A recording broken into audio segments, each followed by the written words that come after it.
Hello and welcome to episode 62 of Miss Mando, Ontario's source for the latest in the disc golf world. I'm not your host, Robbie Holden, and I am not joined by my friends or co-hosts because it is just me, Sean Galbraith, here. I think I'm running this one back solo. Robbie had to work. Galen is doing whatever the hell Galen is doing. So we're going to speed run this episode and see if we can get this done in record time. What have I been up to? I have been up to not that much. When did we last have an episode? Let's see here. Yep, no, I haven't been up to very much at all. And that was great because the weather last weekend was absolutely horrible. And over at the Slopeside Sling, it looked kind of miserable, but also fun at the same time. We're going to be talking to the course designer and TD of that event, Chris Thompson, tonight on the show, and we will be right back on Miss Mando. Our next guest first joined the PDGA in 2016 and has mostly been playing in MA1 straight from the start. 2019 was the year he took down his first wins, bagging the Christie Lake Spring Fling, an Ontario Flex Tour stop, and the Sandy Hollow Open. His next win was at the Highlands Open in 2023 and then the Blackfly Fling in 2024. This year, he launched an ambitious new project, being the course designer for a new 18-hole course at the Heights, new pay-to-play course at a private ski club in Horseshoe Valley. We are very pleased to welcome to Miss Mando from Barrie, Ontario. It's Chris Thompson. Chris, thanks for joining us. No problem. Thanks for having me, Sean. I'm excited to be here. Great. Before we get into the new course and last weekend's tournament, let's take things back to the start of your disc golf journey. We like to do this with all of our first-time guests. When did you first discover disc golf, and who or what got you introduced to the sport? So it was actually in 2008. So I've been around the sport for a while longer than most. I grew up in Guelph, which at the time did not have the disc golf community it does today. It really only had the 9-hole at the Arboretum. And this was back, I don't even know how many people in Guelph would know this, but it was back when the driveway was kind of in the middle of the course. And there was like maybe 8 parking spots. This was before you kind of pulled into the main Arboretum parking and then had to walk through the trail. And yeah, my uncle and myself I'd driven past it on the way to work a few times, and he had seen it. And then I was actually watching Seinfeld and saw the episode of The Summer of George and kind of put 2 and 2 together as to what those crazy looking baskets. Yeah. Kind of put 2 and 2 together as to what the crazy looking baskets in the park were. And it wasn't much long after that we bought 2 Innova DX starter sets and decided to play our first round of disc golf in the middle of December. Don't know why we did that. Yeah. But we had a great time. And then a few months later, once the weather was a little bit nicer, we decided to finally get out there and play around on the grass, and played a little bit, nothing too seriously. And then I was driving to a job of mine in the summer and drove past the Chicopee and saw that they had a tournament called Oktoberfest, which was during the Oktoberfest festival. And it was, I believe, I think it was the second or third annual Dusan Nedelko Memorial event. And this was back when I didn't know what the PDGA was, and you could just walk into a tournament the day of the event and say, I want to play. And they asked me what division I wanted to play in. And I said, I have no idea. I got 3 DX discs in a grocery bag. What do you think I should play? And so they put me in recreational, which now I know is MA3. And at the time I was playing pretty high level baseball as a pitcher and a center fielder. So I didn't realize, and I mean, now I look back at it and I don't know how I did it, but I used to be able to throw my DX Leopard probably about 430 feet on tomahawk. Wow. So I would just tomahawk my way around the course, and I came in after the first round and I heard grumblings of, who is this kid? Who's Chris Thompson? What's his, and I was winning by 18 strokes after round 1. So then they, obviously asked where I was from and how long I'd been playing, and realized why I signed up in the division that I did. And yeah, so I took down that tournament. And if you actually go back in the Disc Golf Ontario forum, which I actually don't know if it's still around or not, there is a forum somewhere out there at some point that showed me winning the M3 division back in the day. And then I went back the following year and played in M2, and I believe I finished second.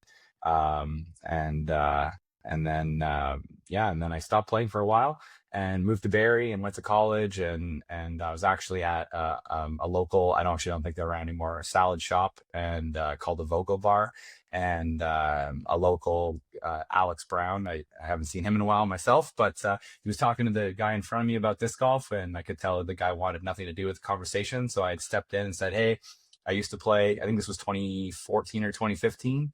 I used to play a couple of years ago. It's been a while. He's like, oh, we just opened a course in Barrie, and this was Sandy Hollow that opened in 2014. And so I went back home the next week and found my discs in my parents' basement somewhere, and went out the following weekend. And in my first round back, I hit an ace on what was hole 17 at the time, which is hole 8 at Sandy Hollow, which is the mound hole with the island. Wow. At the time, it was just a janky hill of dirt back when I hit it. But and funny enough, I hit it with a nuke, which makes no sense now because I throw a berg on that hole. And then Josh Labar, who has actually Robin Mindy's son from Disky Chicks, he saw me ace from a hole and ran over and asked, who I was, and asked if I wanted to join the local league, and haven't looked back. So that's kind of the story. I mean, I could go for a while, but that's kind of how I got back into it in 2015. And then I joined the board and started doing a lot of maintenance at Sandy Hollow, and then got into TDing, and here I am. So that's kind of the backstory. In the 2016 Sandy Hollow Open, you tied for third in a division with a little known disc golfer named Thomas Gilbert, who took it down beat you by only 7 strokes. On your home. There was a very brief moment where I could keep up with him, and then he left me in the dust. But it's the short courses, it helps. Yeah, for sure. No, I mean that was right when he first started playing, and I mean he often jokes that we're very similar stature and height, and I should be able to keep up with him, but I clearly I can't. So there's a lot of the locals have said I've been stuck in MA1, and over the last couple of years I've been declining in my skill set, but that's okay. I've been putting my disc golf focus into running tournaments and getting a course in the ground, and just life got busy, so I thought I don't play 4, 5, 6, 7 rounds a week now. I play maybe one a week. I've actually only played the course that I designed in its entirety once, which was last Wednesday at Leagues. So it's been a little bit different of a life lately, but I definitely try my best to give back to the community and help grow the sport in Simcoe County. I mean, I know we'll get into it, but my TDing started back in, I believe, 2019. I grew up, my cottage was in Sauble Beach, and so I played the Dreammaker course a lot, and I always just thought that was a course that really needed a tournament. So in 2019, I did a C-tier one day called the Game of Throws, and that was my first endeavor in disc golfing. And that was also the only tournament that I ever TD'd and played, and I'd never do that again because that made the experience a little bit more stressful. I mean, luckily it was a shotgun event, so it gave me a little bit of time and everyone back at Tournament Central to kind of help me get through things. But it was also one of the hottest tournaments, if not the hottest tournament I've ever run. I think it was like 30 degrees that day. Maybe with the Humidex closer to 40. And I just remember everybody in the barn in the middle of the entranceway there, just dying and just wanting me to shut up and get the awards over with so they could go home. And then that turned into the Dreammaker Open, and I ran that with Sandra and the team. And then, and then eventually they took it over, and it's still going. So I was glad to be a part of that. Staple in the tournament season. Yeah, I'm glad that it's turned into something, because I really did see the value and what it could be with having the campsite there, and the course is awesome. And so it's really nice to see that they've taken it over and it's really blossomed into something. And the course has, gotten new baskets, and I believe they're actually now done. All 18 holes now have concrete tee pads on all 3 holes, or all 3 tees. So it's really nice to see. And then, I mean, I was glad that they took it over because, running a tournament at a course that's 2.5 hours from your house, trying to prep the course and get everything painted and cut and flagged and everything is A lot. is a bit much. So yeah, having Sandy Hollow and now the Heights within about 15 minutes of my house is it's definitely made things easier. But then, taking over this new course this year has been a lot because we had snow there up until about 2 or 2.5 weeks ago, which is crazy to say. Saw the photos. Yeah. So yeah. So you've only played the one event this year, King's Forest Open. So are you more or less taking a break from competing this year, or will you make a return a little bit later in the season now that the Heights is sort of open for business? Yeah, so I mean, I was registered for Dreammaker. I was really hoping to get back and play that. I'm also playing the Oak Goat USDGC doubles qualifier. But just like Galen, I know that he's got some little ones running around, but me and my wife are expecting our first in July. So it's congratulations. Yeah. That is Thank you. Exciting. Yeah, so then my hunch is this is going to be not a big competition year for you. No. I mean, I was hoping to get some in before, but we're deep in the basement renovation, and it's taking a little bit longer than expected. And then with the Heights, I kind of took the spring off to make sure that I have my weekends available to put as much effort as I could into that course to make sure that it was ready for the tournament. And now that is mostly wrapped up, I mean, we're going to make tweaks and it was a temporary course, and we're hoping that it seems very likely that it's going to stay in the ground full time, which means putting a bit more effort into the tee pads and getting signage made and potentially getting new baskets in the ground this season. Because right now we just have the old the lender baskets that were at Lynbrook and we're just sitting in a trailer at Bronte Creek. So shout out to the ODSA for being fantastic and lending those to us, because I know that the expense of potentially having to rent or buy baskets before really knowing what disc golf was going to be at that facility was a big worry for them. So being able to get those baskets for free and put them in the ground to be able to run the tournament was fantastic. So yeah, so life's been chaotic. So it's been playing competitively is something that I miss and I want to get back into it. And I know that I've been going through athletic therapy for my shoulder, and that's been an ongoing rotator cuff issue that I've been dealing with since I was 18, and it's the best it's ever felt. So I feel like I have the ability to play at the highest level that I've been able to play in a long time, because I have, an overhand again, and I could throw forehand confidently without any discomfort, which I genuinely don't know if I've ever had since I played Chicopee way back in 2008, 2009. And so, obviously my best year was in 2018, and that was when I won the spring fling, and that was, I was single and just out of college and had a lot of time to spend playing, basically every waking hour, and it's been a long time since then, but I feel like I'm in a spot where I could, and it's just, life's getting in the way, but it's okay. I'm excited, and I'm excited to eventually get my daughter out on the course and watch her hopefully grow into it, and hopefully she takes a liking to the sport, because I've put a lot of effort into growing it in this area. And yeah, so that's a long-winded answer to your question, but yeah, I really hope that I can get back out in the fall and play a few events, maybe do something in October. Through running the Heights tournament this past weekend, I potentially could also play in provincials. So we'll see. But as of right now, it's just the doubles tournament at the end of June at Oak Goat that I'm playing. So yeah. Maybe leave the 400-foot tomahawks with the DX Leopard in the bag now that you've just largely recovered your rotator cuff. Maybe maybe those two things were related. Maybe maybe being 17 or 18 and throwing a 90+ mile an hour fastball when I was playing baseball over and over again, it's something to do with it. I definitely don't want to go back to that being my shot, but having the ability that when you're in a position to have a confident tomahawk to scramble or something without doing it once, and then not being able to lift your arm for the rest of the round is something that I'm looking forward to. Hopefully I don't get myself in that situation, but it's always nice to have those extra few shots in the bag when you need them. So when did you first transition into thinking I want to TD events, and how many tournaments have you now directed? Um, I mean, it really kind of stemmed from playing the Sandy Hollow Open and the Christie Lake Spring Fling. Both Bob Cole, who at the time was running the Sandy Hollow Open, and Brad Reimer, who for a long time ran the Christie Lake Spring Fling.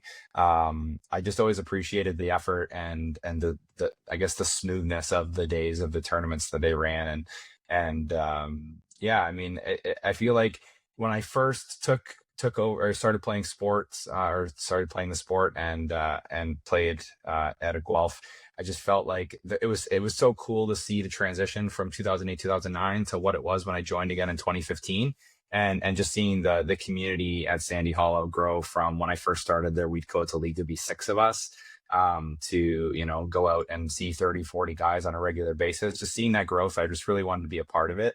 And I felt like the Dreammaker course just really deserves to be showcased, because I know that I actually believe it was Stocky Bob who helped design that course way back when, I just felt like it needed to be seen, and so I really wanted to see that community grow, and so I had no idea what I was getting myself into. Luckily, we had Top Link in the area when I decided to take that on, so I had the ability to get discs and eventually upgrade their baskets through Ryan Clare at Top Link, so yeah, I just kind of jumped in head first and had no idea kind of what I was getting myself into, and the first one was a little chaotic, yeah, from there, running the Dreammaker Open and just having that like party atmosphere and camping and stuff was awesome. And then just when you leave an event at the end of the weekend as tired as you are, having everybody come up and thank you for your effort, and just hearing that they had a great time, and being able to play a course that very often when you play a tournament at these courses, it's the best the course ever looks, because there's a lot of people that put a lot of time and effort into grooming and cleaning, tee pads and cutting all the lines and just putting that extra little bit of effort that the courses don't see throughout the year. So just, being able to see the course look as good as they do and have people have a good time out there, it's just something that I've always appreciated. And so just really seeing the community, be able to thrive and enjoy the course that sometimes I feel like a lot of people take for granted, is something that I've just, I really fell in love with. So as much work as it is, and I know my wife sometimes wishes I didn't do it, it's just always been something that I've always just kind of taken on, and at the end of the weekend, I love to see everybody just hanging out and having a good time, and whether they had a good round or a bad round, just enjoying the weather and the course, and I mean, I don't. It's nice to hear the thanks, but that's not why I do it. It's the day of, when you see people like excited there, warming up, enjoying all the little things that you put into it, that the extra practice baskets, the throwing net, the tournament central, the little swag bags, all the payouts, and like that's always been a big focus, which is why Sandy Hollow Open for the last while has been an amateur only event. Is I feel like there's a large portion of the community and in disc golf is the amateur side, and I feel like the Ontario Tour and the PDGA and things like that do a really, really good job from the pro side of things. But I feel like oftentimes the amateur side is a little bit overlooked, and that's where a majority of the disc golfers live. It's it's a very small percentage of people that are playing it at the level of MPO, FPO, and things like that. And so Sandy Hollow is not a huge course, and it just felt like the right fit for an amateur only event, and it allowed me to put a lot of effort into a 2-day event and give them those that 2-day prestigious tee time based event with 180 to 200 people, and Huge. putting all the added cash into into the payouts, and I know that people have always appreciated it. I believe you've played a few of them now, so yes, so They're always fantastic. Yeah, and so that's actually something I want to touch on as well. Is unfortunately I won't be able to run the Sandy Hollow Open this year, because it normally runs in August, and my daughter's due in July. So that's something that I've had a lot of feedback. You will not and a lot have slept in the interim. So yeah, exactly. Yeah, and so no, we don't want you directing that tournament, stumbling around. Yeah, so and it sucks, because I've had a lot of people in the community feel like my efforts of putting in this new course and running this tournament meant that I was just walking away from Sandy Hollow, and I just didn't care about that course anymore. And if anybody if people know who I am and know what I've done for the Barrie disc golf community and that course and that tournament, I really, really hope that most people don't feel that way, because if I could, I would be running it this year. And I really don't want to see the course suffer, or the club or the course fail, or that tournament fall by the wayside. And so now that I'm kind of through the heights, I'm really hoping that I can put a bit more effort into putting some messages and feelers out there for somebody who's willing to take it on this year, whether that's just for this season and I make a comeback for that for myself for next year, or if I hand the keys off while I raise my daughter and focus my efforts on the larger event of the heights. And because I know an event like that does take somebody who maybe has a bit more experience with tournament directing, whereas I feel like an amateur only event like Sandy Hollow is something where I can hopefully help mentor somebody to kind of take, so maybe somebody who's been looking potentially into doing a tournament director role. But anyway, so if you're watching this, if there's somebody in the Simcoe County area that's, potentially looking at getting their feet wet with tournament directing, I don't want to see that tournament, fall by the wayside. And I know, since I've been making posts for the Heights, I've had many people reach out to me and ask when that tournament's going to pop up on the schedule. And so I hope that it can run in August, but I know my assistant tournament directors and Dale and David would love to help. Neither of them want to take that on full time as the lead tournament director, but I know that I have two people that have done it and are willing to jump and help, but we need somebody who's really going to spearhead it. And I mean, I have all of the documents and contacts and things kind of sitting here, and it's, I can help put it together pretty easily. I just know I won't have time to do all the little things, being on the course, flagging all the out of bounds, spray painting, dealing with the city to get the grass cut, to make sure that adequate washrooms are on the course, and get the event permit and all that stuff. Like, there's a lot of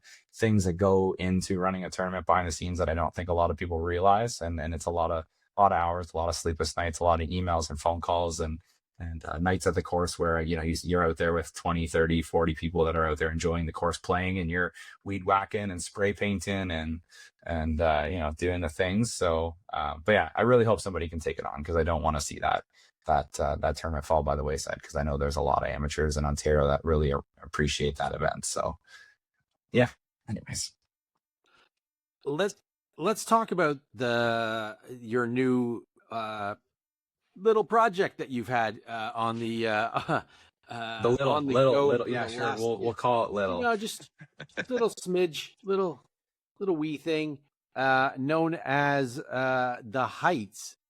You are you're the course designer, am I correct? Yeah, I mean, I will call myself one of the co-designers. Yeah, so sure. So we they're actually a client of mine from work. My boss is a member there, and yeah, cool. So he's how did that all get started?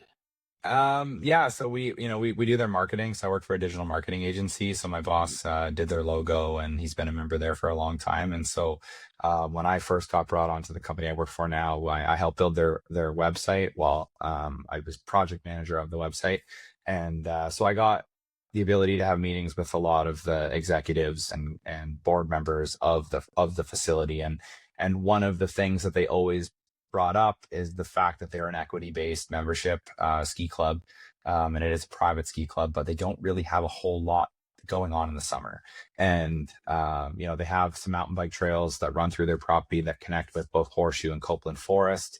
They have they run some men's days and ladies days for their club, or for their members, and then they have 1 or 2 days a week they do a public dining night with their pub being open to the public. But outside of that, there really isn't much that happens there. They do a few fun runs throughout the summer.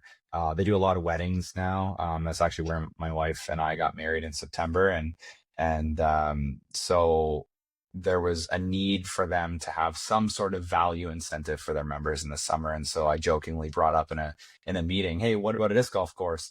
My coworkers are like, oh, here he goes again talking about disc golf, but there was the right person was on that call, and Brian was my contact that actually after my wedding was like, hey, so like I don't know if you were serious or not, but like we've been kind of discussing it in the back end, and we feel like this is something that would work because I guess he's played disc golf a few times, and he knew of Trail Hub, and he knew of Chicopee, and he knew that there had been some success in Ontario with courses on a ski hill. Yeah, so we kind of started the conversation in the fall of last year, and it kind of happened really quickly because we kind of got the approval of, hey, like this is something that could happen. And Jeff and Kara of Chain Link Disc Golf actually jumped on a call with me and kind of talked about what they did with the Trail Hub thing, and yeah, so I wasn't really sure. Things kind of went silent as they got into the ski season, and I we didn't hear anything. Business. Yeah, and so we were kind of like, is this happening? Is this not happening? And then kind of as the season started to wrap up for them, they reached out to me and they're like, let's do this. We're ready to go. Let's jump into it. It was tough because we kind of discussed like, hey, we need to set a date aside for this tournament, because the whole point of doing the tournament as early as we did was so that we could get the course in the ground, get baskets in, have this event and showcase it to some of the best disc golfers in Ontario and a lot of locals, and hopefully get some feedback that this is something that people would enjoy, and that the property worked, and we could show not only the executives of the club, their events supervisor and all that, but also the board, the people that are putting the money out there, that the disc golf community is fantastic, that they're going to spend money at their restaurant with between food and drinks, and that if we'd run a league night that coincide with their pub night, people are going to stay and drink and eat, and so we picked a date, and I applied to have the event be part of the Ontario tour, and it seemed like all things were good, but then I got a little nervous over the off season and I didn't really hear anything from them, and then the snow started to melt and they had a closing date for their ski club, and now we're here. It was like the last couple of months have been a blur because we've had so many little things. Like we ordered 52 tee pads worth of turf. So right now there's 18 holes, three tees per hole. There should be 54, but we have two holes, hole 17 and hole 18 only have two tees that have some shared pads. We ended up putting 52 turf tee pads out there. We got the baskets from the ODSA to save us some money and some rental fees. Basically we started designing when there was still snow on the course. So David Pringle actually around saying basket here, tee pad here. Yeah, exactly. So we did an initial walk in the fall and we designed 9 or so of the holes, and then or so we thought. We didn't really know what part of the property we could use and what we couldn't, and how the flow would work. And I mean, I have a lot of respect for course designers now that we went through this process, but it was one of those things where it hit and we were like, oh my God, like the end of May is going to be here like tomorrow, and we got to get going. There's still snow on the ground. Yeah. And my wife and I we got invited to a wedding in Portugal. And so we were in Portugal for 10 days, kind of like right as like things were kind of like snow's melting, let's get on the course. And so when I was in Portugal, David Pringle, who was one of the people that helped design the course, actually went out to the course and they got on their snow groomer, like their big track machine. And they literally drove around the property on the track machine, in April, at the beginning of April. And that's amazing. So like we just ran a B tier, last weekend, and April 9th was when I left for Portugal, and we hadn't even designed the course yet. So yeah.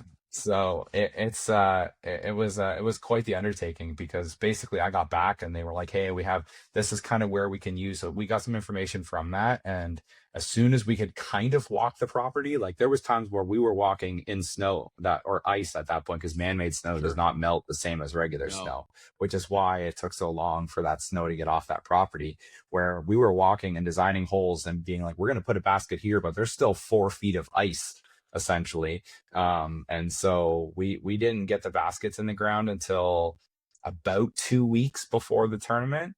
And we hadn't play tested the course in its entirety. We had a good idea of what the flow was, and we had played a lot of the holes individually, but actually like strapping our bags on and playing a full 18 couldn't happen until 2.5 weeks ago. And so we had designed the holes. I took a screenshot of Google Map and flagged it and did everything and sent it off to the team at the Heights, and they came back, in the final hour and just basically said, hey, there's a big area here where you have 2 holes. You can't use that. We use that area for a burn pile when we have, storms and things like that. And after the ice storm we dealt with in Barrie last year, we can't use that area. And then there's a mountain bike trail that comes out here where they're coming 100 miles an hour, so you can't use that. And but the benefit of all of that was where we designed hole 17 and hole 18 was when we had originally walked the property last year. Hole 18 was the hole that we were excited about. It tees off from, it's actually the hole that Robbie spotted on for us on Sunday. It tees off on the side of the hill, and you kind of throw off almost a complete, just like sheer drop off. There's a really nice path, so you don't have to walk down anything crazy to get down there, but most people are throwing a putter or mid-range. Like it's like a 370-foot shot, but you're just so elevated, and you land out in the field, and then they have their drainage pond that they use to pump for their snow right at the end of it. And then we put a basket kind of out towards the front of the property where you throw your second shot either forehand around it or hyzer over it.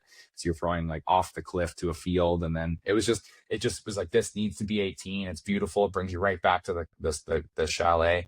And when we originally walked the property with their event coordinator, she said, like, we have weddings here. We don't really want the course to be visible from the wedding venue, because we want you guys to be able to play it on weekends and not have to interfere with the weddings. And then so we didn't use that part of the property. And then all of a sudden they were like, hey, you can't use this, but you can use this area. And we were like, oh my God, we get the design hole 18, because where our original hole 18 had landed, it wasn't far from the clubhouse, but it wasn't like, right now hole 1 tees off from this side of the clubhouse, and hole 18 brings you back in this side. And so it's the flow is perfect now. But this was like less than 2 weeks ago or 2 weeks ago, and then now we just we have a drawing of what the course is going to be. And so in 2 weeks, the Josh from the Heights, he's their maintenance guy. He does all their snow grooming and everything. It was him and a younger coworker of his, Cole, and it was literally just the two of them every day texting me, giving me a phone call in the middle of the day. Hey, this flag you put in the ground, this is where the basket goes, right? Oh, there's a flag missing. Here, let me FaceTime you. This is where the basket is going in the ground, or this is where a tee pad is. And these guys who had never even played disc golf before are, hammering poles in the ground and bolting baskets together. And then we went out and we're like, oh my God, there's 18 baskets in the ground. Well, this one's in the wrong spot. That's not going to work. Hole 10's terrible. We need to redesign this. And then we flagged all of the tee pads, and they started cutting, it was like, I don't even know how many feet of turf, but those turf pads, each of them are 7 by 10 feet. They each weigh 350 pounds. So yeah, wow. So they were using their tractor and driving up 350 pound tee pads out onto every tee, 52 of them. And we still, we get complaints that the tee pads are not perfectly level and things like that. We got some bad UDisc reviews. When the course was literally under construction, they were walking past these guys out there installing tee pads, and they're complaining on UDisc that there's no tee pads and no signage. And it was, 3 weeks ago, there was nothing. There was literally a ski hill. And now we just ran what I feel was a super successful B tier with, $1,000 added cash, and put a lot of money in a pot to buy baskets to put this thing in permanently. And I think that, despite the crazy weather we had on Saturday, it was a huge success. And the course came together fantastic. And everybody that has seen it now went that with, all the OV stakes and the grass cut and the tee pads, albeit not perfectly level, at least smooth, and very playable. Even in the rain, like, those tee pads have pretty good grip. It's pretty high end turf with like the little rubber beads and stuff in it. I think it plays fantastic. We're going to make some small tweaks based on feedback, but so we got super lucky with the design and the flow. And it's challenging, and it's a ski hill, so it's not for everybody. It's a bit of a hike. We tried to use as little of the steep runs as possible, but I think it came together pretty well. I know we'll keep going here, but there was a moment on Sunday where we were sitting and the MPO field went to a playoff, and we just looked up at the hill, and holes 1, 17, and 18 are all visible. They kind of wrap around the main slope that you see from the patio of the pub. And those are the 3 holes that we use as a loop for the playoff. And so you see the MPOs come in and play 17 and 18 like throw off the side of the hill right to the basket that's like 100 feet from the patio, and then you see you see that the putt get made to force the playoff, and now Thomas and Chris go up the hill in a playoff, and 70 people can just sit on the patio with a beer and watch them play all 3 holes in a loop. It was like, wow, we didn't mean to do that, but this is like, where do you find this in Ontario where you can sit at a private ski club in a beautiful chalet or on the patio with a beer and some chicken wings or a burger, and look up the hill and see the top players in Ontario playing in a playoff, and you can literally see from tee to basket all 3 holes. It was pretty cool. So there was a moment where even the people from the Heights were like, wow, this is awesome. Like, look at the people, look how into it they are.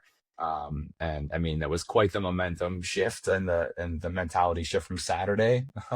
I'm sure most people that are watching this podcast now have seen the video of Scott Watson throwing in the wind, and it went from the craziest day of disc golf I've ever seen. I'm so glad that I wasn't running a tournament like that at Sandy Hollow under a canopy, and we were inside a full chalet. But it was pretty cool. So I really hope that everybody watching can come out and enjoy what we've built, and I really hope that the course can stay in the ground full time. But it's been a whirlwind of a couple months, but now that we're able to run league and the tournament was a success, and the Heights sees the value and the community of disc golf, and I think that they've bought in, and we'll make tweaks, we'll improve the tee pads, we'll level them out, we'll get proper signage, we'll upgrade the baskets, and we'll push forward. But I think even in its current state, there's something really cool, and it's really, really cool to be a part of that. And I mean, it's not just me, it's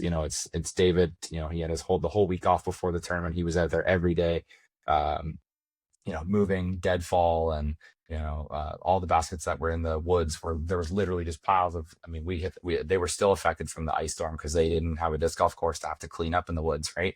So there was a lot of cleanup, a lot of cutting and flagging, and we were out and we strung 4,000 almost 4,100 feet of OB string on leading up to the tournament by hand, so that everything was defined. And there's a lot of little things that go into the tournament, but I could not have done it without Dale and David and all the other help, and especially Josh and his team at the Heights. Like, the amount of effort that those guys put in 5 days a week for the last 2-3 weeks to make sure that the grass was cut, the tee pads were installed, the baskets were in the ground, all the deadfall we cut out, all the trees we removed to make sure that those fairways looked as good as they did.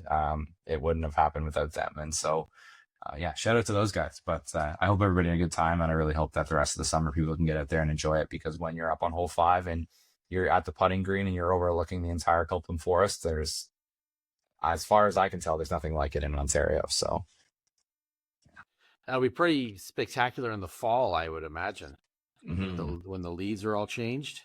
Yeah, the goal is to run 2. The goal is to run 2 tournaments a year. Okay, I was going to ask about that. Yeah, the goal is to do. You want to have the one in the spring and one in the fall. Maybe a little bit later than we did this weekend, just because of the weather we experienced. Sure. I mean, obviously the week leading up to it was beautiful, and then yesterday and today was 28. It was 28 degrees and sunny yesterday, and today was literally just Saturday and Sunday that it was. Saturday was terrible. For those who haven't seen it, it was 45 to 50 kilometer sustained winds for most of the day, with gusts of 60 to 70, maybe even higher at moments, and rain that was going sideways. And we actually had a huge tree come down on the fairway of hole 12 in the afternoon. And Colleen McInnes gave me a call, and she was 2 holes ahead of the tree, and they could hear it, and people up on the top of the ski hill heard it. And so I jumped in my car and ripped over there, and there's literally the trunk was probably 4.5-5 feet around, and it was laying and covering almost half the fairway of hole 12. And another shout out to Josh. I gave him a call. He lives 25 minutes away. He called somebody over to watch his kids, got in his truck, ripped over to the course, jumped in the tractor in the pouring rain and the wind, drove out onto hole 12 with a chainsaw on his tractor, cut it up into pieces, and chained it off the hole in under an hour. So it was all hands on deck for that round on Saturday. And so to see, I think we only had we had 7 or 8 people drop out before the round, but to only have 2 or 3 people not come back for Sunday, after what was the craziest round of disc golf I've ever seen, because not only was it windy and rainy, but it was cold. Like people were coming in and it was, 8 degrees, and they were like could barely move their hands, and most people went home, showered, changed, and came back and drank and ate food all night at the players party, and then came back and did it again on Sunday. So yeah, it was I think that was also a huge indicator to the Heights that disc golfers are a special breed and a pretty awesome community to see them. And they went outside to take a phone call or go to their car, and they're like, how are you guys on the hill playing disc golf right now? What are you guys are nuts. Like, how are you throwing frisbees in this? So yeah, it wasn't the weekend we expected or wanted for our inaugural event, but to have people come back and enjoy it and stick around till I think 11 o'clock on Saturday, and then I didn't get out of there till almost 9 on Sunday, and there were still a bunch of people there. I think it was super cool to see, but I think that really cemented the course and the community in the Heights. So shout out to everybody who came, because it was Saturday was unlike anything I've seen in disc golf, and I've played and been a part of a lot of tournaments. So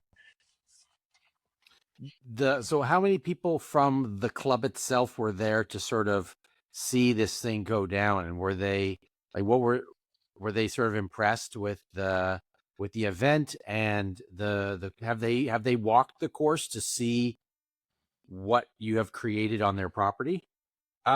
So there was the bar staff, the waitresses that were inside, serving and stuff all day. But between like the actual like higher management, I think there was 5 or 6 of them that were there over the weekend. They're not a huge team. It is a smaller private ski club.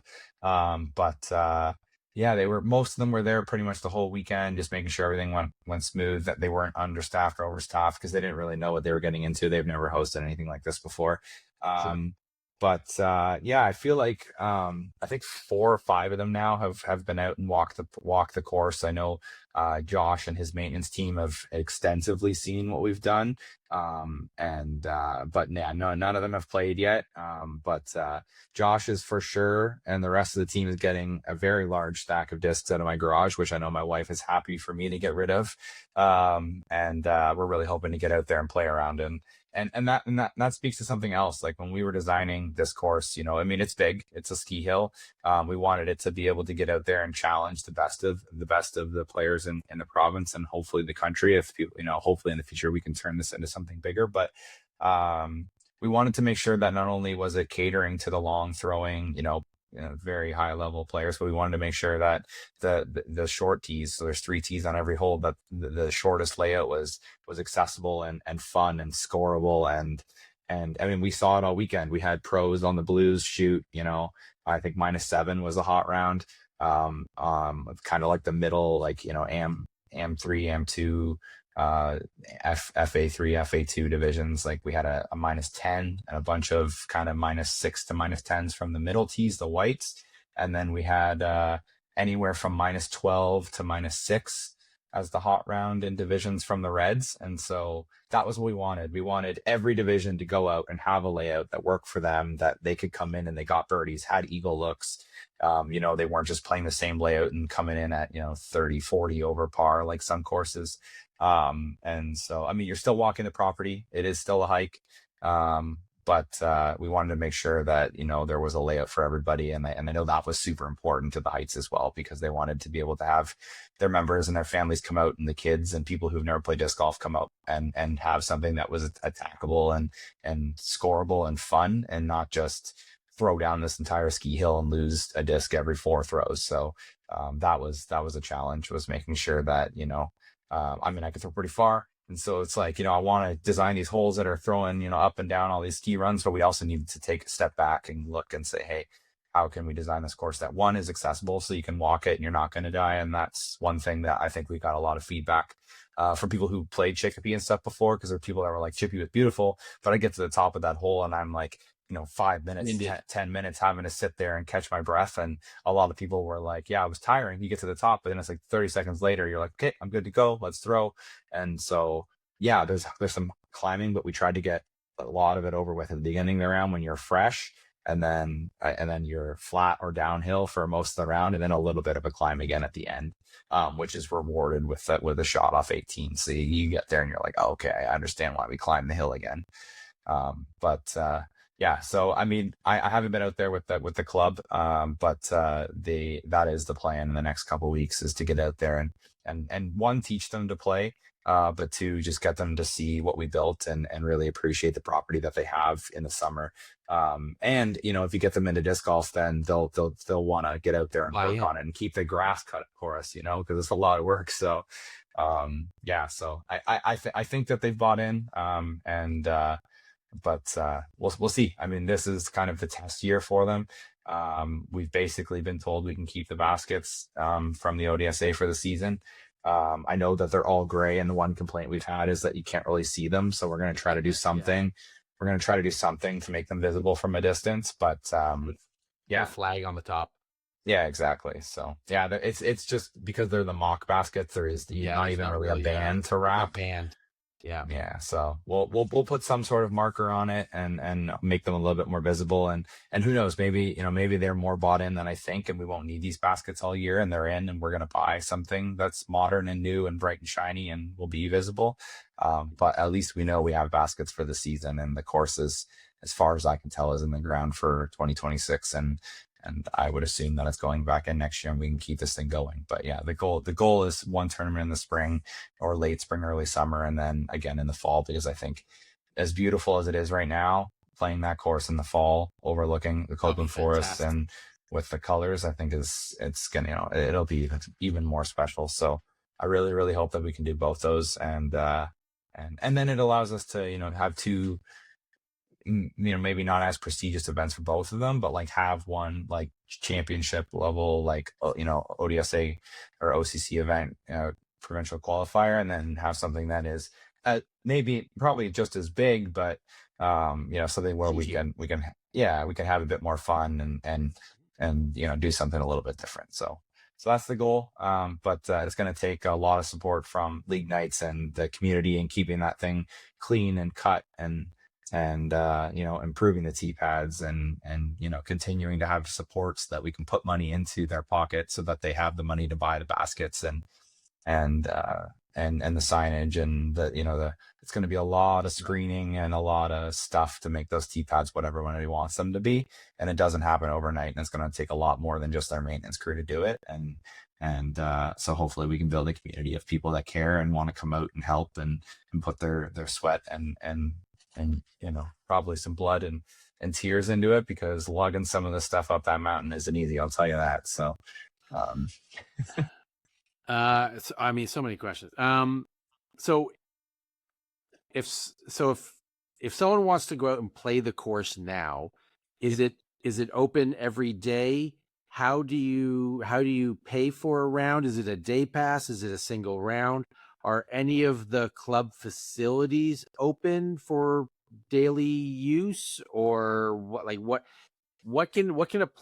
how does a player play it, and what can they expect? Good question. That's actually something that we're still kind of working through, because again, this was kind of the trial event, and it's 2 days after the event. But the current plan, so it is open 7 days a week. We opened it to the public 2 or so weeks ago. As of right now, it is still free. I know I think the original post we said was that it was going to be free up until the tournament. It's still currently free. There's nothing in place for people to pay. I know we've had some questions come in about that. But yeah, the plan is that it will be a pay to play course. It'll probably be in the $10 to $15 a day for a day pass. Mm-hmm. So you would be able to come and play multiple rounds. Not that I know of many people that would want to play multiple rounds in a day on that course. But yeah, so it would be a day pass. There will be a membership option available as well, for a yearly membership. So unfortunately, the hours of the actual facility itself is quite limited. So as of June, I believe it's just Wednesdays and Thursdays that the actual like pub and stuff is open. Now, that being said, during the week, this is something that I'm trying to work out with them, is that there is a lot of staff there in regards to doing food prep for their pub nights and doing administrative stuff and things like that. So I'm hoping that when the club is actually staffed, that we can have at least the public washrooms and the water refill stations open to the public. But outside of that, we know that people are going to come and play this when that's not the case, and so we will have at least one porta potty on the course year round, so that there's at least a washroom facility. I bring your own water. You're definitely gonna need water on the course.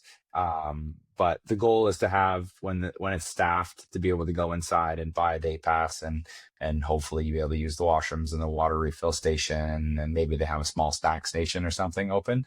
But then when they aren't staffed, there would be a sign at hole one with a QR code where you can scan and pay online. Just so we don't have to leave cash in a cash box out there. People don't have to worry about getting change if they don't have the right amount and all that stuff. Sure. And there may be even a donation form as well too. So if people are like, hey, this was awesome, I really want to see this, improvements, whatever, there might be a donation box or something. But the goal is to have something very clear when you show up as to, hey, look, there's the course map, this is how you pay, you get a day pass. And then if not that anyone's going to be there, but if somebody stopped you, you can say, hey, here's my day pass, I paid to be here. But I think the disc golf community is kind of used to that. This isn't the first pay to play course that runs like that. I know even in the area we have Highlands Nordic and Duntroon that operates under kind of the same thing. So that's kind of the goal. And then Wednesdays for this week, and then Thursdays moving forward for the league for the year is going to be our league night, and that coincides with their pub night. So every Thursday night, starting at 6, and then potentially moving earlier in the evening as the daylight shortens at the end of the year. We would have our league night, which is going to be open to all skill levels, run multiple divisions, run it through the handicap system on UDisc. But our first one that we had last week, I think people really saw what this club offers, because it is a pub night. They had a pre-order sheet for everyone's drinks and food at check-in, and they had their menu there. You wrote down, hey, I want wings, pizza, sandwich, whatever, burger, wrote your name down, and then they actually tracked us on UDisc. And when we had about 3 holes left to go, they started cooking the food. Yeah. Wow. And then when you showed up to the clubhouse at the end of the round, you went inside, you ordered your drink and gave them your name, and within like 3 to 5 minutes, your food was in front of you. And so being able to play around a disc golf, walk off the course, and while we're calculating payouts, your food and a cold beer is getting put in front of you. It's hard to complain. And I think people are like, wow, this is something special. And so that's what we wanted, right? We wanted to be able to not only have a course, but then to also align it with their pub night, so that their public pub nights had an influx of disc golfers. So they had some more food and drink sales. And we had something that is, most of us would go to league at Sandy Hollow and then go to the local pub somewhere anyways. So now we just get to do it right there. And then, as we have more daylight, we can have an ace run off the patio and things like that. So I know Chickpea used to do that, and that was something I always wish I could experience. And so that's what we wanted to have here as well. And with that, I think that the Heights is a nice, it's a nice addition to Sandy Hollow, because they are not the same. They do not cater to the same people. And I think that it's a different thing, and I'm not trying to take anything away from Sandy Hollow. Like, Sandy Hollow has its place for the diehards that go every day and just play the front 9 on a loop, and want something that's free and accessible and 5 minutes from their house. And then there's the Heights, which is a pay to play that has the bar and hopefully some more events and the extra amenities and the membership and the exclusivity of it, and bigger parking lot. And you're not going to Sandy Hollow where you're waiting on every single tee pad because it's busy, which is fantastic. I love that we have that for our community, and I will continue to play there, and I know most members at the Heights will as well. But having something that's a bit longer, a bit more technical, more shot shapes, more tee selections, more basket locations, elevation changes, a bit more exposed to the wind, it's really going to grow everybody in Simcoe County's disc golf skills because of the challenge that it offers. And I think that it's a really nice addition to the community. And so that's what we wanted, so everybody wins with more disc golf, more courses.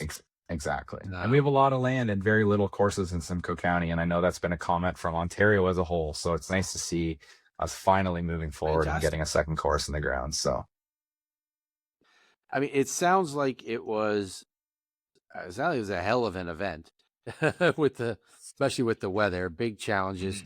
Um, I I love that the course will continue to evolve, and you'll take in.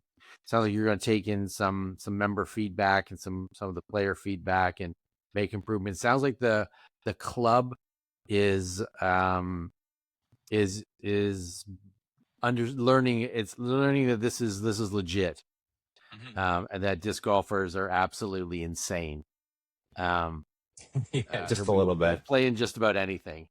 Exactly. Yeah. No, I mean, I want if it, people. I'm sure there's people that have feedback that haven't given it to me yet. I am not a course designer that is. I mean, I love the design we built. I think we did something fantastic, but also I've never designed a course before, and so please give me feedback. Please, if you saw something that we didn't, or maybe another basketball location or a slight tweak to a tee pad, or even a way that you saw that you could break a hole that needs to be altered or anything like that, like please let us know, because me, David, and Dale, like this is our first time. We think we You're did not great precious for about it. yeah, I mean, there's Bit. times where you hear things and it hurts just a little bit, but A little bit. but also, like, we understand that, like, this is our first time. We really didn't know what we were getting ourselves into or what we were doing, and I've gained a lot of experience, but a lot of respect for other course designers. And yeah, I mean, as much as I love the design that we've created, I really do think that there is some tweaks that need to be made, and I know that there's some improvement to be had. And I mean, you see that every year at any of the courses where the course designer really cares and wants to see improvement, right? You see a lot of changes and a lot of new fairways and things tried. And sometimes you try something and it doesn't work, and then you change it back, or you do it again. And I know this is not the last iteration of the course. It's only the first, and there's a lot of little tweaks and changes to come. And the goal is to have new basket locations. We have A, B, C pin on some of the holes, and yeah. So I mean, please, if you have feedback from this weekend, or if you played it casually, or you will play casually in the coming weeks or months, please feel free to reach out. I would love to hear what you have to think, and I know David and Dale would as well. And luckily, we have a fantastic team at the Heights that's willing to put those changes into fruition, and move the baskets and tees, and do what we need to do to make it happen. And we've had a lot of privilege in that there really hasn't been many limitations, other than making sure that we're designing the course around their mountain bike trails, but that's more so that everybody stays safe, because the last thing you want is standing on a tee pad and somebody flies out of or we hit them with a disc. So so that's really the only limitation we've had so far, is that, and just making sure that we're not like on the wedding facility area. So yeah. Well, thank you very much for coming on the show. I absolutely love learning about the Heights and all the things you've got going on there. But before we let you go, we got to hit you with the lightning round questions that we ask all of our new guests. All Quick right. answers, just whatever comes to your mind first. Okay, you ready? I'm ready. Softball question to start. What is your favorite course? Toronto Island. Very popular choice. Very Mm-hmm. legendary course. Absolutely. What is the hardest course you've ever played? Probably Toboggan. Or Yeah, I would say. or Winthrop. Both, one of the two. I've been lucky enough to play down in the States a few times, and some pro tour courses can kick your butt. So yeah. What is one sport to play or watch other than disc golf? What are you choosing? Baseball. That's my initial love, and as much disc golf as I've played a lot more baseball. What song makes you instantly turn up the volume to max, or is a go-to karaoke song if you're into that? Everybody who knows me knows it's going to be a Glorious Sun song, but if I had to pick one, it'd be Pink Motel. Awesome, awesome, awesome. You're on a road trip. You need some food. You've seen a sign up ahead. What do you hope it says? That's tough. Probably Thai food. I know it's not really a road trip food, but that's my probably my top cuisine. So Something Thai. yeah. What movie never gets old no matter how many times you watch it? Off the top of my head, that's a tough question. I don't even know if I have an answer to that. Um, I don't know. That one stumped me. I don't even have an answer. Um, yeah, I don't know. Coach Carter, I guess we're going sports related. That's a great sports All movie. right, sure. Definitely a first that's ever been said. Yeah, I don't know. I got stumped with that one. I don't know. I don't know why. Tough one. Who knew? I don't know why. Yeah. And last question: if you could have any superpower, what would it be? Probably teleportation. Traveling and being able to just see the world in an instant would be fantastic. That would be pretty awesome. That would be Yeah, no more waiting in traffic. No more no more waiting in line for a flight. That sucks. Absolutely sucks, and the flight gets canceled. Yeah, exactly. Well, before we let you go, do you have any shout outs or any other final comments? The floor is yours. I feel like I've touched on most of it, but I truly want to thank David and Dale and Josh and Christine and everybody at the Heights for just so much help and so much support over the last months. My wife for understanding that even though she's very pregnant and we're working on the basement, that I've been out at the course a lot trying to get things done. And just the entire disc golf community has been incredible, and it was so awesome to see everybody come out and enjoy the course and the tournament despite the crazy weather we had on Saturday, and just the support for my tournaments over the years. We put a lot of effort into them, and we want to make sure that the value and is there, and we keep tee times on schedule, and that tee times get up as soon as possible, and there's good value and payouts and merch outs, and Mindy and Rob at Disky Chicks, and just everybody, all of our sponsors, everybody that we've had for all of these events, the very disc golf community, just all of it. I could go on forever, but just everybody who's been involved in all of this is, we do it for all of you. I love having a course that I designed, a bigger course to challenge my own skills, but that's not why I did it. I did it for growing the sport and having a course that can really showcase what Simcoe County has to offer and the amazing community we have here, but also just so that we have a bigger course to have as an option. So yeah, I could go on forever. I know everybody knows that I can talk, but I think it's already been an hour. So I'll let you go. Sean, thank you so much for having me on. And it would have been great to have Robbie and Galen here, but thanks so much for the invite, Robbie. Thanks for spotting on Sunday. He showed the enthusiasm as always. I think I saw him give about 100 hugs, as I'm sure you understand and have gotten from Robbie, and anybody who knows him will attest to that. But I love what you guys are doing with this podcast. I think it's been great to see the growth, the incredible guests that you've had on. I'm super glad to finally be one of them. And I know Robbie's joked over the years that I need to do something special to get on here. I can't just be a mediocre M1 disc golf player. So all it took was building an entire course. Exactly. So thank you, Sean. I appreciate your time, and it was a great hour talking to you. I can't believe it's been an hour, but I know I love to talk, and I know that we could have gone for a lot longer. So thank you so much for keeping us on track, and hopefully we got everything out there that we needed. But if anybody has any questions about Barrie Disc Golf, Simcoe County Disc Golf, the Heights, Sandy Hollow, the Sandy Hollow Open, the Heights Slopeside Sling, the future of it all, send me a message. I'm always happy to help or chat, and or if you see me on the course, I'm sure we'll get into a conversation for a while about something. But enjoy your year, Sean. I know you'll probably be down at the MVP Open and many other events over the year and down in the States, and I'm sure I'll see you on the course a few times. But you guys will all have to get up and play the course. I don't even think Robbie played it because of his elbow, so we'll have to get you guys up, and we'll do a Miss Mando round. Would absolutely love that. We'll let you know when we can make it up there for a round, and it would be great to go out with the course designer and see all the tricks and tips for the course. But that does it for us. Chris, thank you very much for joining us, and we will be right back on Miss Mando. Thank you very much once again to Chris for coming on the show and telling us all about the Heights course and the slope slide. I cannot say that to save my life. The Slopeside Sling. I cannot even say it 1 time fast, let alone 3 times fast. Let's move on to tournament registrations. Only 3 this week. We got a good one. We got the Green Lane Open coming to Paris, Ontario on August 15th and 16th. This is going to be a 1-day, 2-round event. So you got different divisions on different days. And registration opens for that on June 4th.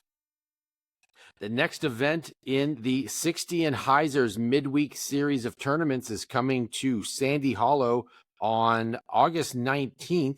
This is the Big Bold Berry Legends event. Registration for that opens on May 30th. I love these events. I like them. These midweek Wednesday tournaments. It's kind of fun, a nice little change. And the 60 and Heisers crew always put on a fantastic event. And then the third event we've got opening in the next couple weeks, we've got the Greater Niagara Falls Classic. This is going down on August 29th at Fireman's. It is an Ontario tour stop and a provincial qualifier. Tiered registration starts on June 5th for underserved divisions. I think there is a club registration for some of the spots, and there's a whole sponsor registration as well, but general registration opens up on June 10th. Be sure to, as always, jump on over to Disc Golf Scene to sign up for notifications for all these events in Ontario. And there's lots of events that still have space available. Get on them, get out there and play, and let's have a great time this summer. Moving along, we've got a lot of tournaments to recap. We got a lot of tournaments here to recap. It has been a busy couple weeks, and as always, Robert Holden writes all of these tournament recaps. So I'm just reading them for the first time as I'm saying them, and you can just pretend that I am talking in his voice or something. First up, we've got the Foxwood Open, or I believe it's the what's the full name of it? Like the Explorer Kitchener Waterloo region presents the Foxwood Open, driven by Innova or something like that. Anyway, Foxwood. We start our recaps in Baden, Ontario for the first 2026 A-tier event in Ontario, the Foxwood Open, which as usual was a US DGC qualifier for MPO, a Throw Pink qualifier for FPO, as well as an NADGT qualifier for the AM side. And this year was also the fifth stop and third major of the 2026 OCC Tour. In total, the event saw 205 players across 14 divisions battling out over 3 rounds. In the FPO division, 3-time defending champ Chantel Badinsky started the event +3 through 5 holes, but she was able to battle back to a 979 rated -1 and take its 7-stroke lead over Alicia Hums into round 2, where she increased her lead to 13 going into a final round after a 977 rated -4. In the final round, Chantel would once again shoot the division hot round and cruise to a 17-stroke win, making her now the back-to-back Foxwood champion. This is Chantal's event. Absolutely smashes it every year. Over in the MPO division, American Wyatt Mahoney shot a 1047 rated -8 in the first round to take a 1-stroke lead, but 2 of Canada's finest were right on his heels, with friends of the show Marty Hendel and Thomas Gilbert both tied at -7. In the second round, Wyatt pushed his lead up to 5 after shooting a 1049 rated -9, with Marty and Thomas still tied for second. And in the final round, Wyatt was able to hold strong, matching Thomas with a 1055 rated -8 to maintain his lead and win by 5 over Thomas, with Marty Hendel finishing in third.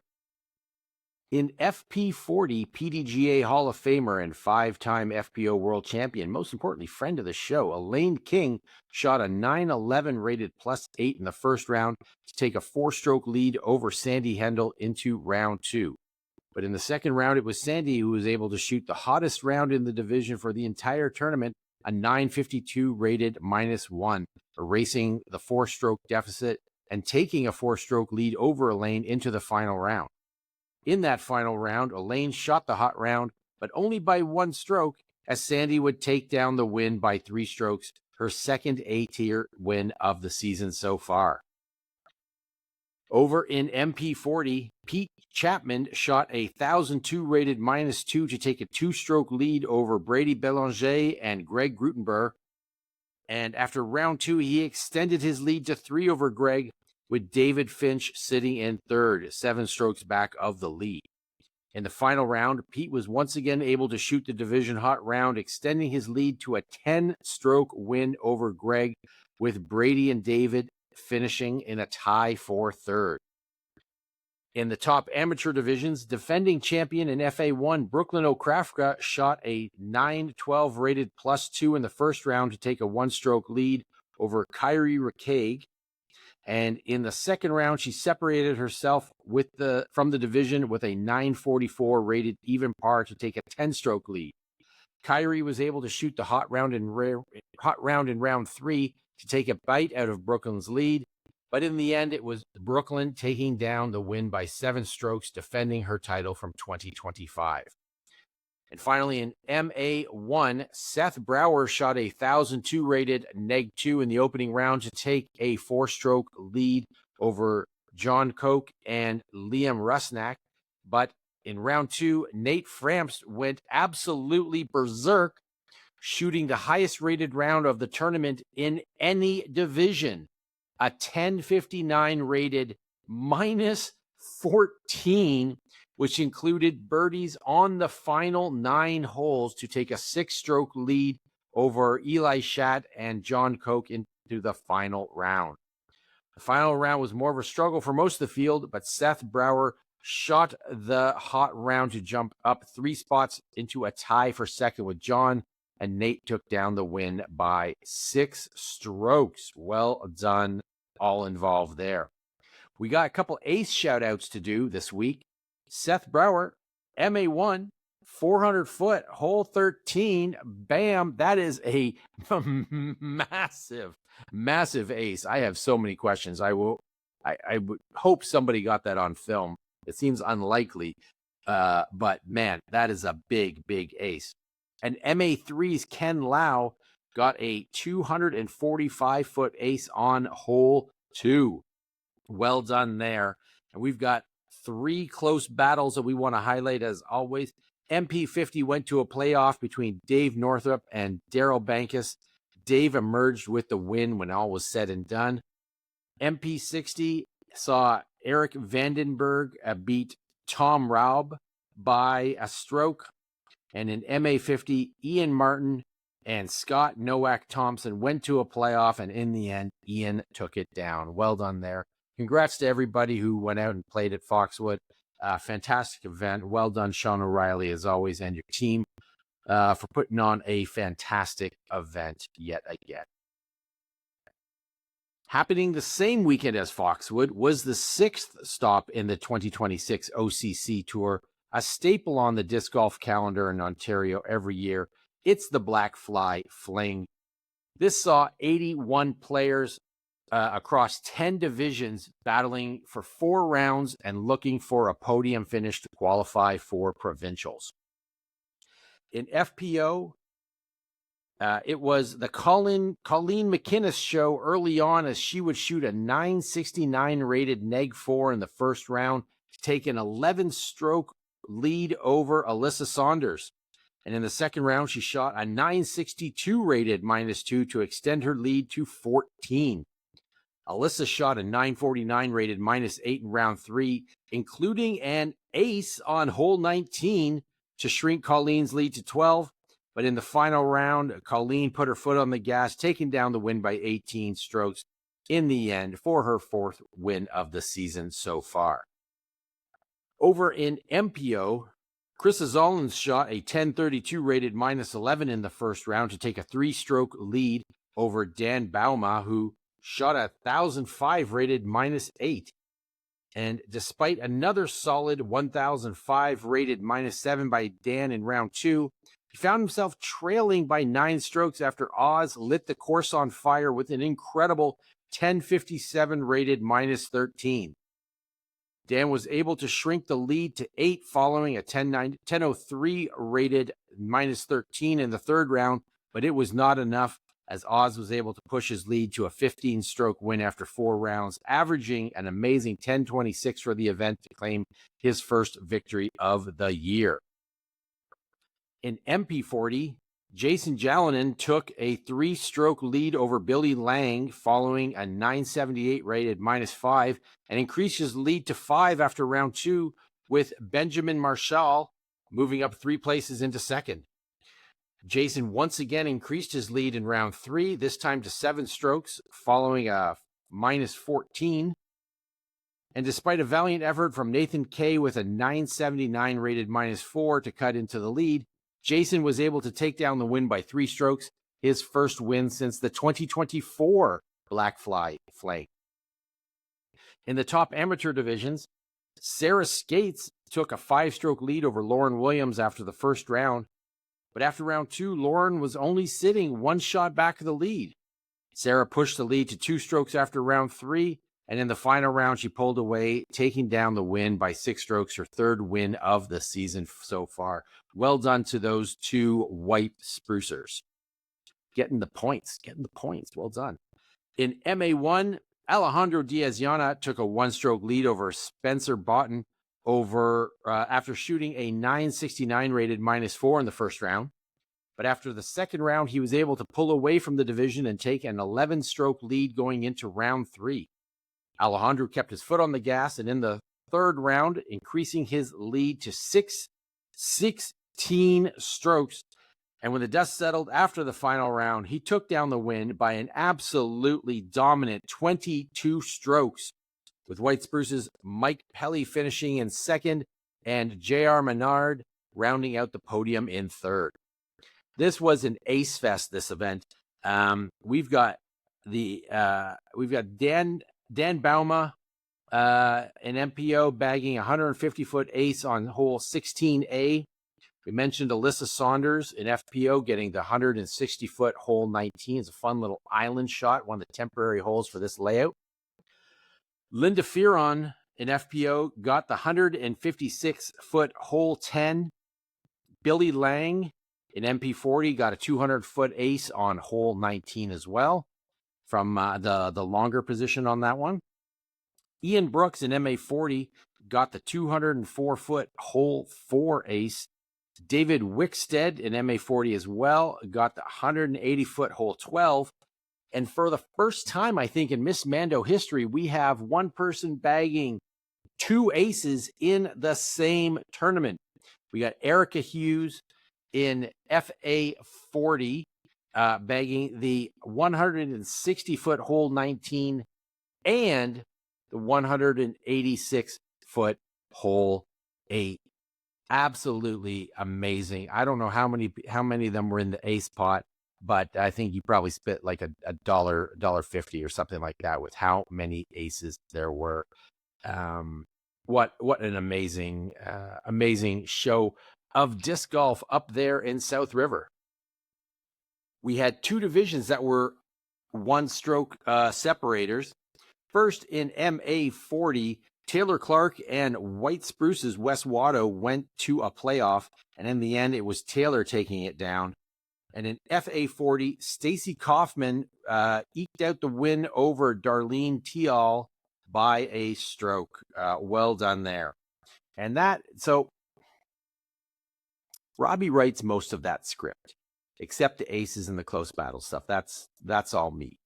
Now, Robbie, being but a wee child, he did not do a write-up about the other event up in South River that week. It's really unfortunate.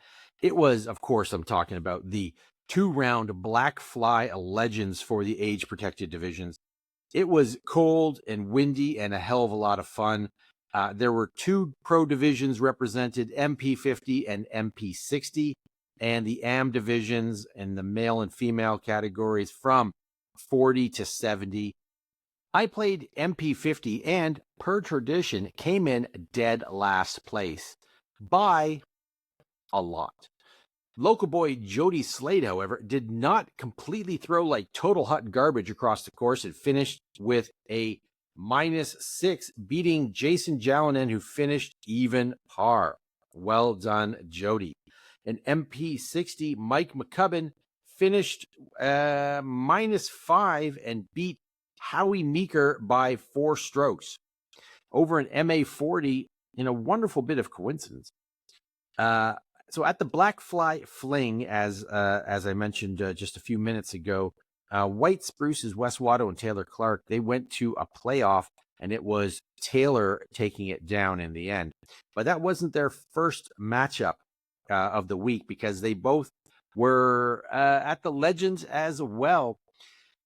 And it also went to a playoff. This time they were joined by Josh Mace. Things turned out a little differently this time, because it was Watto who took it down. Well done, Watto. In FA40, it was also a similar outcome to the Fling, with Stacy Kaufman beating Darlene Teal by a stroke. The other division winners were Patrick Gillis in MA50, Lindsay Pattinson in FA60, Mark Stout in MA60, future friend of the show Jane Anderson Renton in FA60, Lori Dotto in MA70 by only 35 strokes, and Fern Vanderweest in FA70. Thanks as always to the tournament organizers and the volunteers for putting on an amazing Fling and Legends event. It was an absolute blast. And finally, we head to Barrie, Ontario for the 7th stop in the 2026 OCC Tour, and a debut event for a brand new course, the Heights Slopeside Sling. Man, it takes every effort for me to be able to say that thing correctly. This event saw 162 players across 18 divisions battling the slopes, and in the first round battling some of the worst weather you have ever seen at an event in Ontario. In FPO, Colleen McInnes shot a 956 rated +3 in the opening round to take a 5-stroke lead over Alyssa Saunders, and in the final round she put her foot down with a 921 rated -2 to take down the win by 12 strokes. Her second straight win, 5th of the season so far, and 63rd win of her career. In MPO, Marty Hendel took a 1-stroke lead over Scotty J. Jameson, Chris Brown, and Calvin Ruerda following a 10-10 rated plus round, while Cam Zanini was 2 off the lead and Thomas Gilbert and James Atkinson only 3 back. In round 2, Thomas Gilbert absolutely hit the afterburners and shot an amazing -8, 10-24 rated round to force a playoff with Chris Brown. And when the dust settled, it was Thomas taking home the trophy. In FP40, Sandy Hendel took a commanding 10-stroke lead after the first round, and she was able to maintain that lead through the final round, taking down the win by 10 strokes over Jane Logan, with Lana Kelly finishing in 3rd. In MP40, Chris Zollins had the hot round of the entire tournament in the first round, a 10-29 rated -2 to take a 9-stroke lead over Brady Belanger and Daryl Nantis. And in the final round, he increased his lead to a 12-stroke win, with Brady finishing 2nd and Daryl finishing 3rd. Over in the top amateur divisions, Courtney White shot an 894 rated +11 to take a 2-stroke lead over Helen Unger in the first round, where Helen was able to battle back and force a playoff. But when the dust settled, it was Courtney taking down the clutch win, her 3rd win of her career. In MA1, Daniel Bolton shot a birdie free +5 to take a 1-stroke lead over Graham Drummond in round 1, with Matthew Prius, I think, a couple strokes behind him. In round 2, it continued to be a battle between Daniel and Graham, but there was an old switcheroo, and when the discs hit their final chains, Graham eked out the win over Daniel by a single stroke, with Nathaniel Renton in 3rd, 3 strokes off the lead. Not surprisingly, there were no aces on the event. With the weather and the difficulty of the course, That would have been quite a remarkable achievement. But we did have a lot of close battles. In MA1, Daniel Bolton beat Graham Drummond by a stroke. In MA50, it was Vito Lamacchia over Mark McQuillan, Patrick Gillis, and James Moses. In MA60, John McLeod beat Andy Griffith in a playoff. In FA60, still future friend of the show, Jane Anderson Renton, won by only three strokes over Lisa Gagne. And while not the usual one-stroke victory we like to highlight, but by Jane's usual margin of victory, this was a very close match. In MA2, Tanner Sleep emerged victorious over Justin Greenwood. In MA3, Matthew Edwards beat Mateo Hill. And in FA3, Becca Kamen over Laura Hendricks. Well done, everybody, for surviving the Heights Slopeside Sling and inaugurating that looks like a pretty great, fun, very hilly, challenging course with this event. I'm excited to get out and play the course. I haven't done so yet. I think I think it's going to be a fun course up in that area, and adds a very much a new challenge. We don't have too many big elevation courses in Ontario. I'm thinking, things like Trail Hub definitely comes to mind as being a big elevation course. And while I haven't played slopes the Heights yet, I would imagine in my mind that it's probably fairly comparable. Looking forward to that. So well done, Chris and the team over there. I saw Miss Mando correspondent Robbie Holden out there waving some flags in the chaos. And well done to you as well, Robbie. Moving on now to a very little bit of Pro Tour news. Peek behind the curtain here. We write no scripts for the Pro Tour. Robbie just usually improvises this whole section, and so I guess I'm going to have to kind of do that too, and I don't really want to do that, so this is going to be very short. The Pro Tour advanced out to the West Coast for the OTB Open by MVP DGPT Plus out in Stockton, California last weekend. It was a 4-round event, a big tour stop. In FPO, let's start over there. This was mostly the Holland Handley show. She took the lead by 2 strokes after round 2 and just kept building on that, going up to 3 strokes after round 3, and in the end finishing with a 4-stroke lead over Silva Saarinen and Owen Scoggins. But really, we want a big shout out to friend of the show, Rebecca Dawn, for finishing solo 5th. She had a fantastic tournament. She ended up on the lead card. She shot a just an absolute fantastic tournament. Really well done. It was great seeing her on coverage all over the place. And then the other Canadian in the field was, of course, Sophia Dunica, and she finished tied for 12th in the last round. She moved up a couple spots and cashed. Well done there. And it was cool seeing Taylor Chosek bagging an ace in the final round on hole 9, a 298-foot shot. Really great.